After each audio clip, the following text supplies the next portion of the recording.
I am Professor Vibhuti Patel, Head of the Department of Economics of SNJT Women's University. In today's session, we are discussing gender and climate change, which is part of the paper number 4 on women in economics and module 16.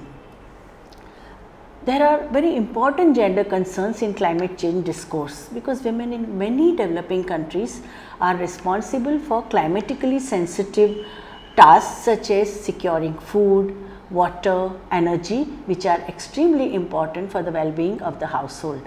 Effects of climate change such as droughts or floods or coastal erosion, rise in sea level, rising temperatures, they put tremendous pressure on women to shoulder the adverse consequences of the household because their households will be completely devastated and women are responsible for the care work.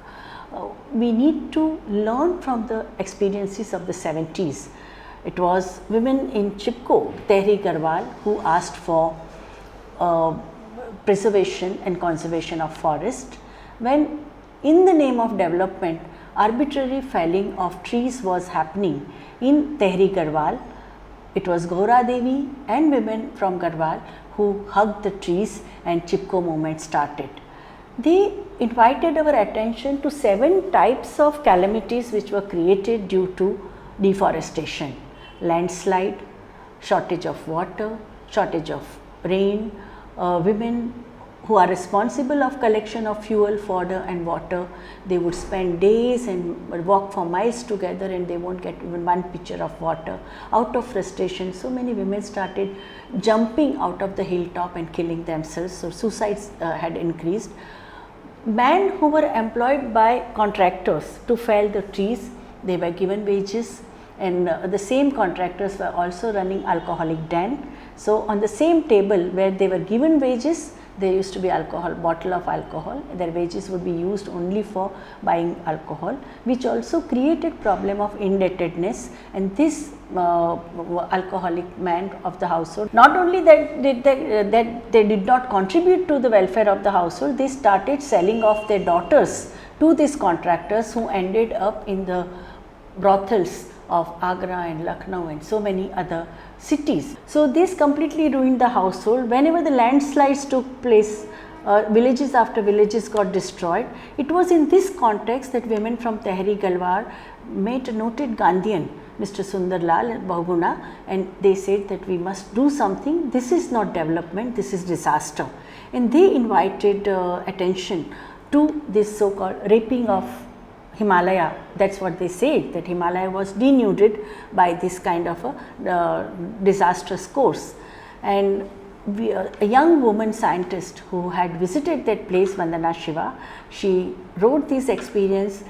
So many other eco-feminists, because similar things were happening in Latin America where Amazon forest were also destroyed, or in many other parts of Asia also, ecological movement was started by them. And now when climate change discourse has begun in the 21st century, we are really concerned that whatever these women had told 50 years back is happening now, and still the technologically advanced economies, so many western countries, they have not even accepted the agenda of climate change, and we know that currently also America has walked out of climate change discourse. Women are at the receiving end of the climate change, we all know, and so many times our forest laws criminalize women because they think that women are stealing firewood. But we must not forget that if women are taking firewood from the forest, they also plant the trees. Women have a symbiotic relationship with the forest. So women and forest, they are intertwined, their interests are intertwined, and this kind of a criminalization which is taking place because of the new forest laws is also at the disadvantage. So at one level women are at the receiving end of climate change, but at the same time they are also, women are also savior of climatic disasters which are created, and they act as a savior in the midst of calamity or devastation. Women often have unequal access to information and resources because none of the so-called experts, climate experts, ever involve women in the decision making process. Nobody is bothered about the collective wisdom of tribal women or native women or forest dwellers who for generations have learned. They know the whole history of each and every plant, each and every sapling, what are the medicinal values, what are the, which plant would grow under what climatic condition, and a whole ecosystem they are well aware of, but they are underrepresented in the decision making, which makes them even more vulnerable to natural disaster and also extreme weather events. Maybe it is either snowstorm or disaster storm or floods.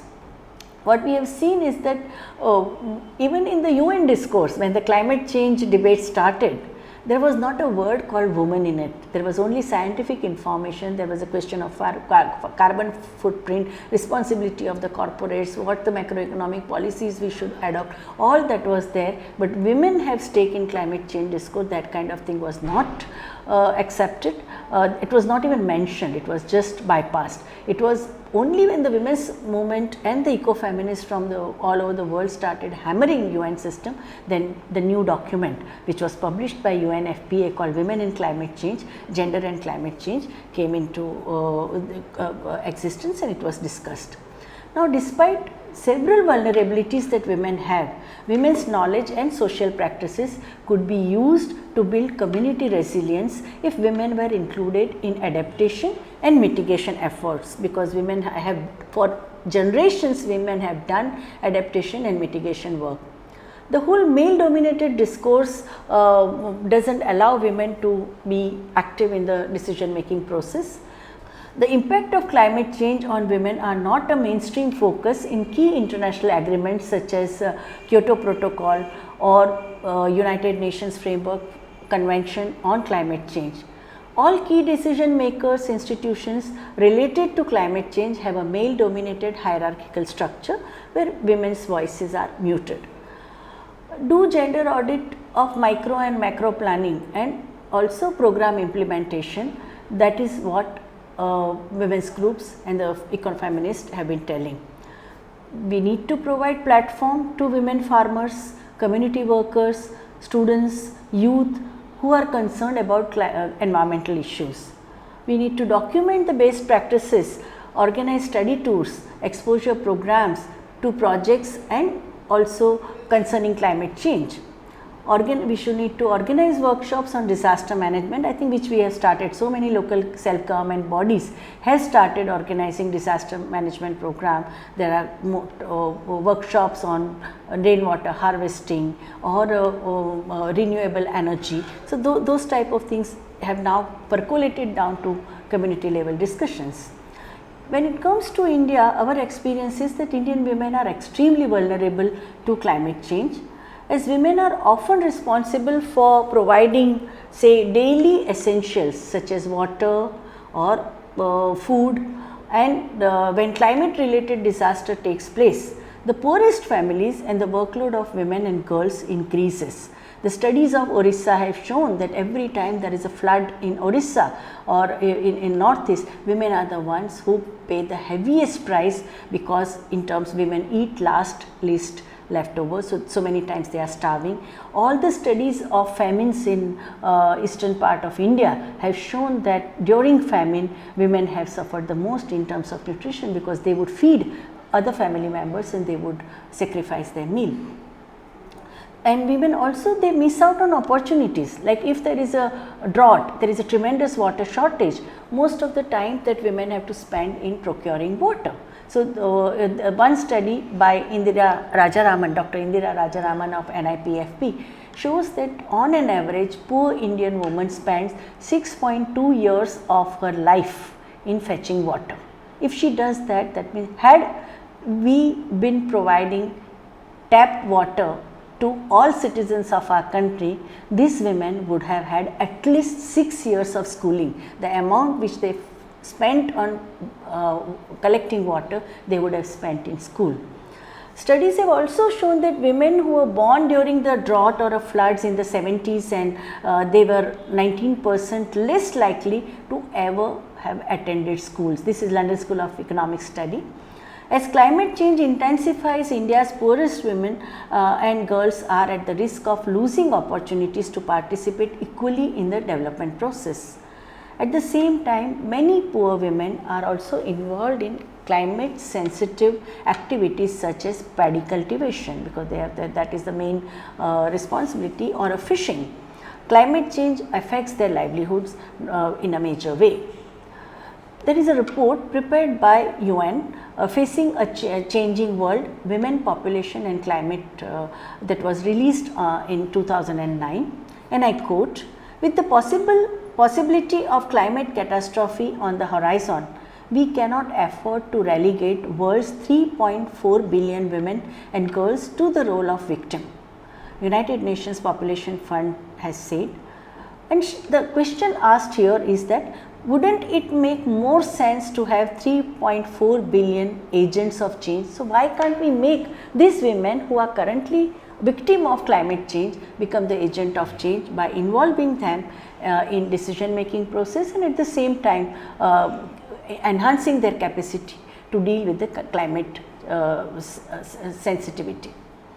UNFPA study also reveals that the poorest populations, while having contributed the least to climate change, they are the most vulnerable. So it is the burden of climate change is borne heavily by the poor, but they are not the contributor, they are not the one who have created carbon footprint. It is the industries, it is the MNCs and TNCs which are creating it. And here I would like to quote UNFPA official, who says that our impending climate disaster is perhaps the most inequitable threat to our time, Richard Colon. Worst sufferers are women because they constitute a major share of agricultural worker. Globally, all over the world, whole subsistence farming is done by women, and they tend to have access to fewer income earning opportunities, because women who are, when the climate changes and the cropping pattern changes, women can't adjust to new this thing, because they are not given enough information or knowledge. They don't have devices to know what kind of changes that are taking place, and even occupational diversification is not possible because they have not been given those type of skills.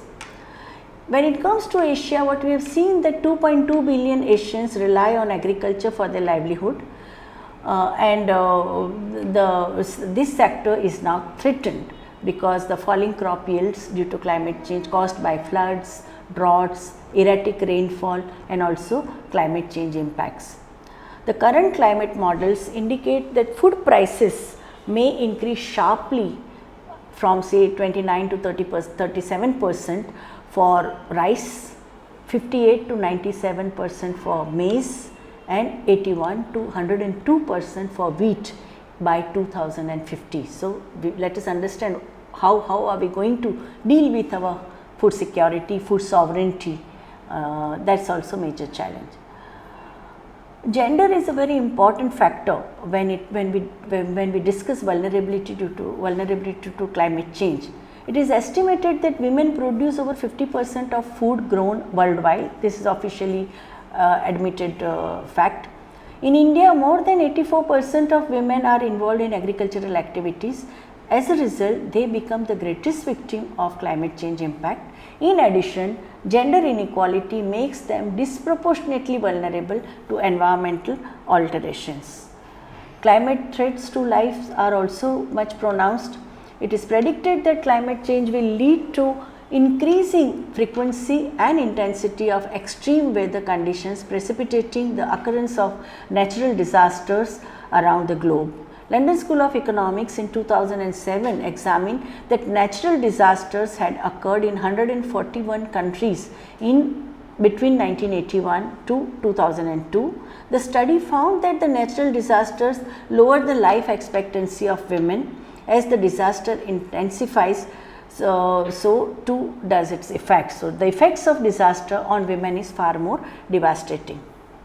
There are higher risks during disasters. For example, women and children who are 14 times more vulnerable, or they are 14 times more prone to death than men in natural disasters. We have experience of tsunami. We saw that women and children suffered the most during tsunami.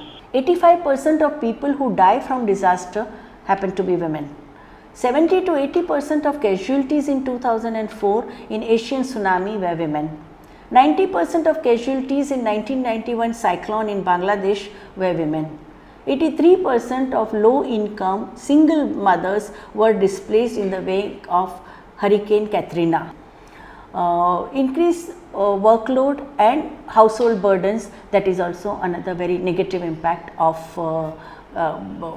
climate change. If the devastation takes place, you have to rebuild the house. If your food is destroyed, you have to somehow work as a unskilled labor or a manual labor to get 2 meals. Because of women's role in the household, women have to cope with swift environmental changes for centuries. However, the climate change is lessening women's capacity to cope with this kind of changes, because if you have a sudden cold wave or a sudden heat wave, then how do women cope up with it? And when women are not able to adapt to this environment, the whole community suffers, because they are the mainstay of the household economy. Climate change exacerbates issues of scarcity and also very lack of accessibility to primary natural resources. For example, forest resources, water resources, arable land, and thereby contributing to increased workload and stresses on women and girls, as well as increased conflict and instability, which often leads to increased violence against women and girls. In fact, there are predictions made that the next world war will be around water, and climate change also affects your availability of water. Women possess unique capacity and knowledge to promote and provide adaptation to mitigate adverse impact of climate change, but at the same time they have a very insufficient resources to undertake such initiatives. Women are constrained by lack of economic freedoms, property, inheritance rights, as well as access to financial resources, education, new tools. Like the fisheries, men have all new tools. They have trawlers and they have refrigeration facility to keep their seafood. Women don't have that. They don't have equipments. They don't have technology. Sometimes most of the women, poor women, they say that only resources they have are their 2 hands and children. They don't have any other equipments. Women are underrepresented in the development and formulation of policy and decision making in regard to adaptation and mitigation of climate change. So prioritizing the livelihood issues is on that should be the agenda for action. That has been the demand of the women's groups. Political inequality, how to deal with it, like compounding the reality of lack of resources. There is a widespread gender inequities existing throughout the policy, that means decision making spheres, leaving women to struggle against restricted access to information and education, restricted mobility, and in many cases laws also restrict women and prohibit land ownership. Like most of the countries, women do not have right to land ownership. Women are producing 60% of food in Asia, 80% of food in Africa, yet women have access to only 1% of agricultural credit worldwide. So banks don't consider that poor farmers or poor women are credit worthy. Now this is if this is the kind of reality, you can imagine the miseries that women have to face in a climatically sensitive field. I would like to quote some of the women farmers' experiences. A village woman in Uganda, she says, "We travel further and further for firewood every year. It takes us to less safe places, because for hunting for firewood, hunting for water, if women are walking for miles together, their life is also becomes unsafe. They are lonely, they are alone, they are in the midst of stranger. They are prone to attack not only by wild animal but also by human beings." Deforestation in Uganda amplifies already dire condition. Local women's groups, they address the problem by planting evergreen and mango trees to replace ones cut down for fuel and charcoal, reducing erosion and helping people earn living. Like there are women women's groups which are strong advocate of the role that education can play in fighting dire impacts of climate change. Discrimination against women also plays a very important role in how women experience the effects of climate change. In India, for example, where women have seen their crop yields cut to half, the quality of grain which has diminished because of climate changes, women's health is impaired from double whammy of one, inferior crops and also inequality. There has been acute survival struggle in the climatically sensitive areas, and it has made the search for livelihoods tougher, created greater food insecurity, caused sharp decline in quality of life, and also triggered mass migration. There are areas from which people have just left because there is no survival needs are available.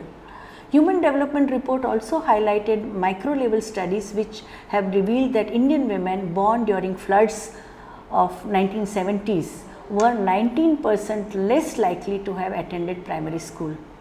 So clearly the vagaries of climate change have potential to make life a very high risk for those whose capacity to manage this risk in terms of both personal choice as well as personal income is minimal, because if there is a climatically sensitive, you know that if you have a multi crop in your farm and subsistence crop in your farm, then in a climatically sensitive area it is much easier to survive. But man would say no, commercial crop gives us cash, easy cash, we are interested in cash crop, while women would say we are interested in subsistence crop. Nobody would listen to women, and when suddenly there is a drought, there won't be any food. What are the lessons of Chipko movement in Tehri Garhwal, Appiko movement in Karnataka? We have seen that women from Chamoli district who took on the forest mafia through their Chipko movement in the mid 70s, or a Bhil tribal women in Madhya Pradesh in Sondwa block, who are patrolling their forest. The women are whole night, they keep a vigil so that contractors don't come at night and fell the trees. We have also seen that with able-bodied man searching for livelihood opportunities in cities, more women than men are ever left to do this job of low-paying agricultural jobs. So that's the reason for feminization of agriculture. And even activities which were earlier prohibited to women, for example, women were not allowed to do ploughing. Now you go to Punjab and Haryana and even Gujarat, you would see so many women using either plough or tractor, which was not earlier allowed to women. But now there are no men in the village, so women are doing this job also. Ploughing is also done by women. Many environmental groups and the women's organizations have organized public hearing, and the testimonies in this public hearing are extremely revealing about the climatic situation that we are facing. Gauri Bai belongs to a small hamlet in Bundelkhand district of Uttar Pradesh. Being a part of a farming community, her life and livelihood depend on agriculture. But the changing weather and decreasing water for irrigation are threatening her survival. The vagaries of nature has left steeped in debt. The families after families are indebted to the moneylenders and they are facing poverty. Another example of Sundarban, where Shamli Das, she gave a testimony saying that in Sundarban's West Bengal, they have seen so many cyclones that had struck the area in the recent times. Cyclonic storms flooded vast tracts of farmland which remained inundated for a long time. As a member of fishing community, she has suffered loss of 20 fish varieties. And I quote when Shamli Das says, accept us and our knowledge as a base to adapt and mitigate climate changes, because we know our land, we know our area, and listen to us. That is the appeal that these farm women are making. We have a global success stories. In fact, 2004, Wangari Maathai, Nobel Peace Prize winner, she is the one who started Green Belt movement in Africa. She told the African farmers in 56 African countries that they should not succumb to agro-business, they should not go for caste this thing. Hunger in Africa is not created by African because Africa doesn't have a population problem. Africa has a vast land, acres of land, and the main subsistence crop of Africa, maize, that was farmers were lured into coffee plantation, strawberry plantation, pineapple plantation, because the European agribusiness was interested in it. So the food shortage which was created in Africa, Africans are not responsible for that. It is the agribusiness which created that crisis. For saying that, Wangari had to pay a very heavy price. She was a professor of Nairobi University, botanist, and it was only after tremendous pressure from the international women's movement that Wangari was released. In 2004, she got a Nobel Peace Prize. Similarly, Sahina Begum, she spearheads the community effort in her village in Bangladesh and focuses on preparing women for disasters, giving them tools, basic skills to survive, and also prepare to cope with the floods and cyclones that frequent her village, and they are getting increasingly worse and more unpredictable. We have stories in Africa where women are playing pivotal role in efforts to control erosion due to land degradation in the rural communities. Women are also involved in building vegetation fascines, infiltration ditches, and open trenches to slow water speed. So, decentralized water bodies, creation of that, most of the women have always said that we always had this legacy of step wells. In whole part, western part of India, we had a step wells. In whole eastern part, we had a pukurs. We had in Kerala, we had a decentralized. So why not? Why are we insisting on the mega development project? Why can't we have a decentralized water bodies? Now, this has not only helped to save agriculture, but also reduce the time that women have to spend in getting water, and women have been able to trade herbal plants. Adaptation programs like this are specifically target and involve women. They allow to develop women's capacity and also increase capacity of community as such. Important task in today's context is aggregating local knowledge and recent breakthroughs in agriculture and environmental research and development, using their insights into and getting better management of the climate condition, informing women and giving them database so that they can manage the disasters, and also creating say method of releasing advanced bulletins on weather patterns and timely data on market trends are very important in to deal with the climate change. Farmer Sita Devi says in a blog, "Find your feet," that's her name of the blog, and I quote, "When there is no rain, we women have to work really hard in the fields to try and grow crops. Our nutrition also suffers because we are the last to eat in the family. A lot of us are anemic as a result. Women have to walk long distance for potable water. Fodder becomes scarce. Fuel wood cannot be available. Increased burden of caregiving also is another very important implication of climate change related disease patterns, because women are the primary caregivers. They may see their responsibilities increase as family members suffer.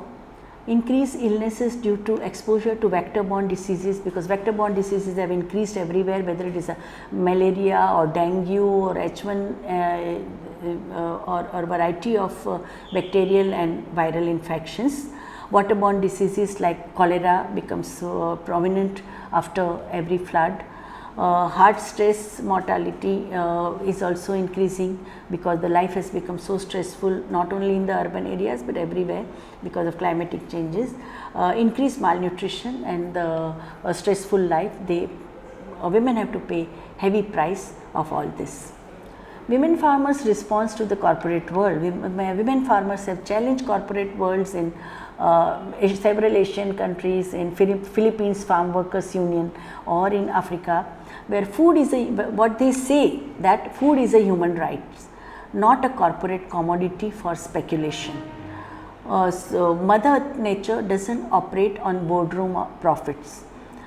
Corporate profit will merely lead to more food crisis. So, food sovereignty should not be compromised under any circumstances.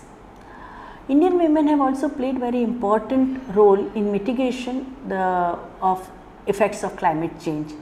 In Zahirabad, a Dalit woman forming lowest rung of the India's stratified society now demonstrates adaptation to climate change by following the system of interspersing crops that do not need extra water, chemical inputs or pesticides for production.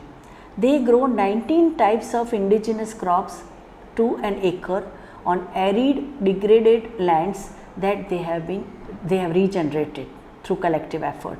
A collective of 5,000 women spread across 75 villages in arid interior part of southern India is now offering a chemical free, non-irrigated organic agriculture as one method of combating global warming. In the Pacific Islands, what we have seen is that the impact of climate change on women is of a particular significance because climate conditions and extreme events, droughts, flood, sea level rising, coastal erosion, rising temperatures, they have hurt food security and well-being of Pacific Islanders, with women bearing the brunt of impact due to responsibility held by women within the Pacific communities in relation to food security and well-being of the household. There is a positive side to also this whole phenomenon in terms of discourse on vast renewable energy potential. If we tap these resources, it could help in responding to this scenario provided policy and finance measures like quickly scale up to proven technologies for the poor, including small hydro and solar power, which I think communities are demanding. Rainwater harvesting has to be experimented, replicated, upscale at a very wide range. Decentralized water bodies should be created by all states. Recycling and reusing, the policy of sanitation and management of recycling, organic waste and inorganic waste has to be there. There is a portal created called Bhugyan, which is an integrated knowledge system on climate change adaptation. I think there should be more publicity of such efforts so that many more people are encouraged to take these whole challenges faced by climate change in their own in determining their better future. I would like to conclude by saying that climate change, being a very crucial concern for women's survival struggle, has been now integrated into the sustainable development goal. We have a 17 sustainable development goal in which climate change, environmental concerns and ecological issues have been integrated, and the gender lens has also been used, and involving women's groups and eco-feminist and women in the communities in this discourse is happening in the context of sustainable development goals 2015 to 2030.